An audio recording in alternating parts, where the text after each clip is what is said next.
చందమామ కథ. దురాశాపరుడు. బాగ్దాద్ నగరానికి ఖలీఫా అయిన హారూనుల్ రషీద్ ఒకనాడు మారువేషంలో నగర సంచారానికి బయలుదేరాడు. ఆయన వెంట మంత్రి జాఫర్, అంగరక్షకుడు మస్రూర్ కూడా మారువేషాలలో ఉన్నారు.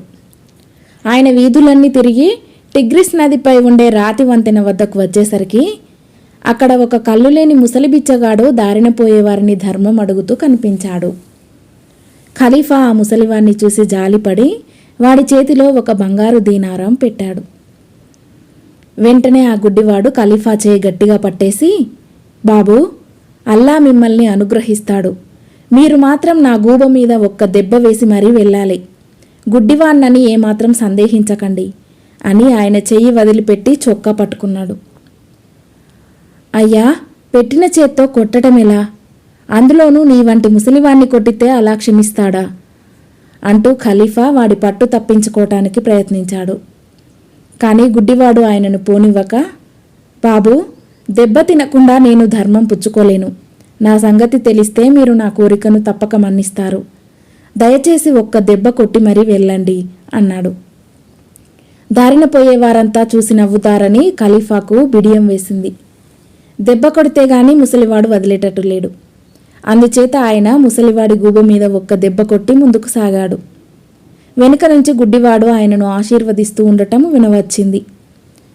ఖలీఫా జాఫర్తో, ఈ ముసలివాడి కథ ఏమిటో తెలుసుకోవాలని నాకు చాలా కుతూహలంగా ఉంది.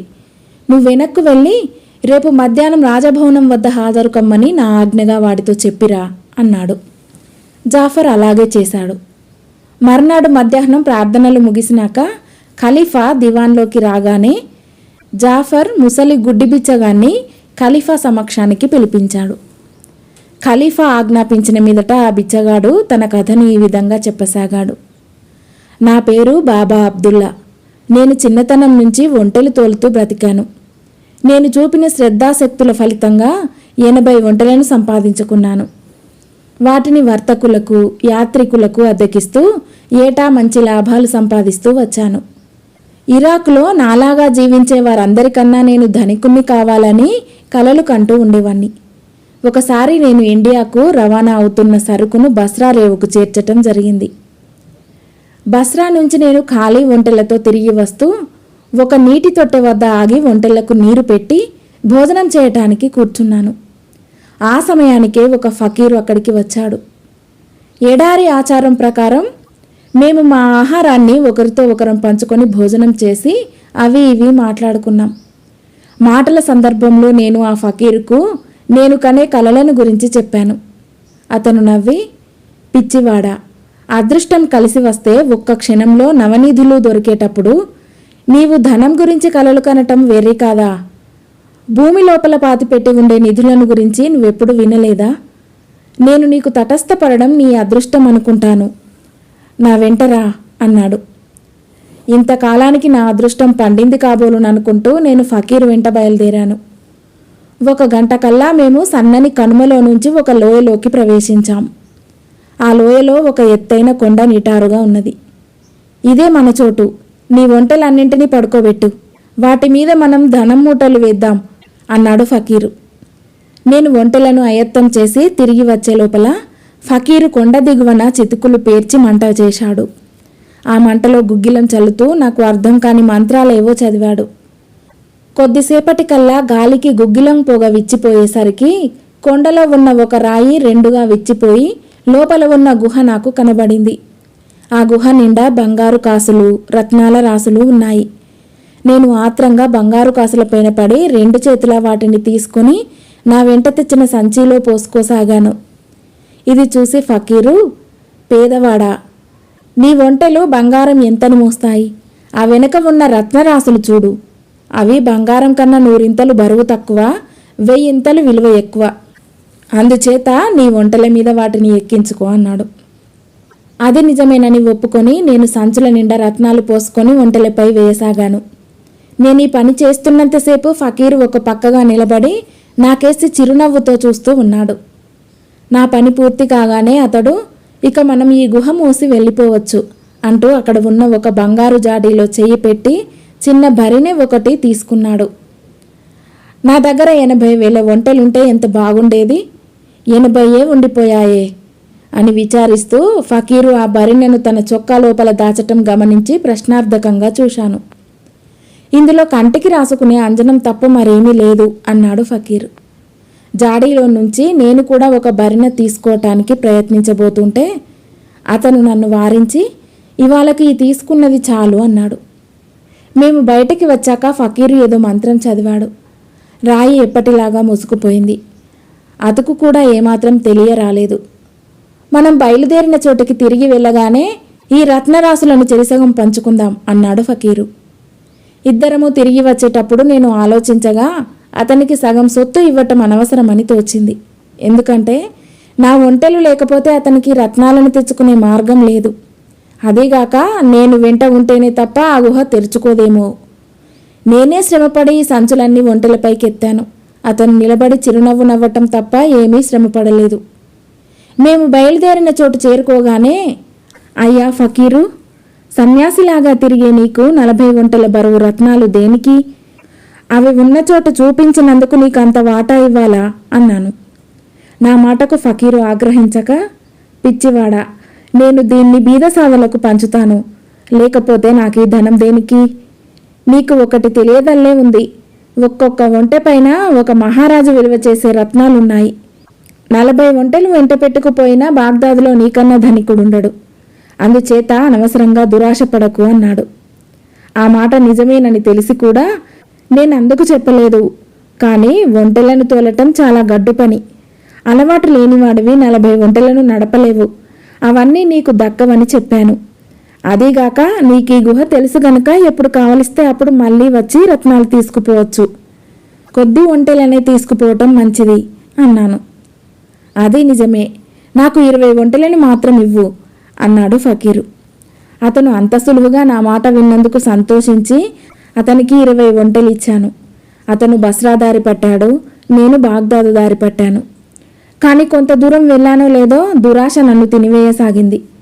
ఫకీరు తీసుకుపోతున్న 20 ఒంటెల మీద ఉన్న రత్నాలతో పాటు నా ప్రాణాలు కూడా పోతున్నాయి అనిపించింది.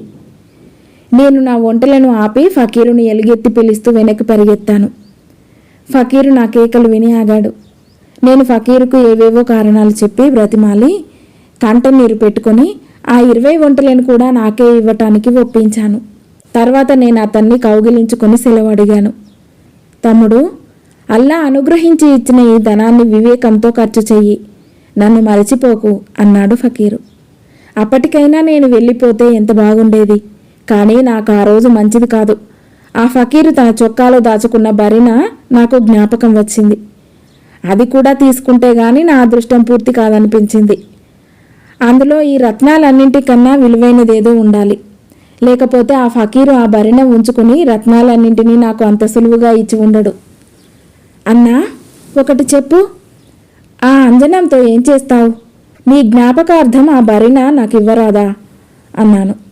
ఫకీరు దాన్ని ఇష్టపడి ఇవ్వకపోతే వాణ్ణి అక్కడే చంపి అయినా దాన్ని తీసుకునేటందుకు నేను సిద్ధపడ్డాను. కానీ అతను చిరునవ్వు నవ్వుతూ ఆ బరిన నాకిచ్చేసి, నా వల్ల ఇంకేమైనా సహాయం కావలసి ఉంటే చెప్పు అన్నాడు. నేను బరిన మూత తీసి, అన్నా, ఈ అంజనం వల్ల ఉపయోగం ఏమిటో అది కూడా చెప్పి పుణ్యం కట్టుకో అన్నాను. అందుకు అతను, ఈ అంజనాన్ని ఎడమ కంటి రెప్ప అంచున రాసుకుంటే భూమిలో ఉండే నిధి నిక్షేపాలన్నీ కనిపిస్తాయి. దాన్ని కుడి కంటికి రాసుకుంటే 2 కళ్ళు పోతాయి అన్నాడు. ఈ మాట చెప్పి ఫకీరు వెళ్ళబోతుంటే నేను అతన్ని చొక్కా పట్టి ఆపి, దీని మహత్యం కూడా నీ చేతి మీదుగానే నాకు తెలియజేయి, దీన్ని నా ఎడమ కంటికి కాస్త రాయి అన్నాను. ఫకీరు అంజనం కొంచెం తీసి నా ఎడమ కంటి రెప్ప మీద కంటి చుట్టూరా రాసి, ఇప్పుడు కుడి కన్ను మూసి ఎడమ కన్ను తెరిచి చూడు అన్నాడు. నేను అలాగే చూశాను.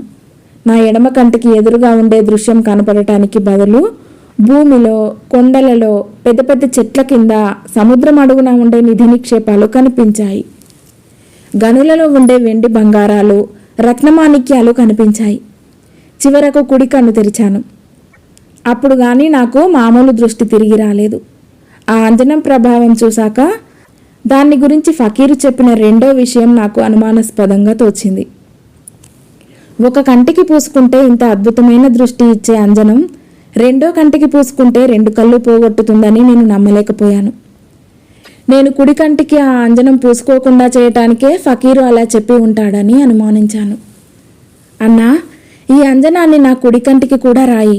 నాకు తెలుసును, అలా రాసావంటే నేను చూసిన నిధులన్నీ నాకు వశమవుతాయి. నన్ను మోసపుచ్చాలని చూస్తున్నావు. నేనంత సులువుగా మోసపోను అన్నాను. ఈసారి ఫకీరుకు నా మీద కోపం వచ్చింది. నువ్వు నాశనం కోరి తెచ్చుకుంటున్నావు. నేను ఆ పని చెయ్యను, నన్ను వెళ్ళని అన్నాడతను. కానీ అతన్ని నేను పోనివ్వక నా కుడి కంటికి కూడా అతడి చేత అంజనం రాయించుకున్నాను. వెంటనే నా కళ్ళు రెండిపోయాయి. నా దృష్టి నాకు తిరిగి ఇవ్వమని ఎంతో వేడుకున్నాను. కానీ ఫకీరు జవాబు చెప్పకుండా నా 80 ఒంటెలను తోలుకొని వెళ్ళిపోయాడు. నేను అక్కడే ఉండిపోయాను. మర్నాడు అటుగా ఒక బిడారు వచ్చి నన్ను బాగ్దాదు చేర్చింది. ఆ రోజు మొదలుకొని నేను బిచ్చగాడుగా బ్రతుకుతున్నాను. నాకు ధర్మం చేసిన ప్రతివాడి చేత చెంపదెబ్బ తినటం నేను ఒక నియమంగా పెట్టుకున్నాను అన్నాడు గుడ్డి బిచ్చగాడు. ఈ కథ విని ఖలీఫా, బాబా అబ్దుల్లా, నీ దురాశకు తగిన శిక్ష అదివరకే అనుభవించావు. ఇక బిచ్చమెత్తకు. నేను నీకు రోజు 10 దీరాములు ఇప్పిస్తాను. బ్రతికి ఉన్నన్నాళ్ళు నీ పోషణ జరిగేటట్టు చూస్తాను అని చెప్పి ఆ ప్రకారమే గుడ్డి బిచ్చగాడికి భరణం ఏర్పాటు చేయించాడు. కథ సమాప్తం.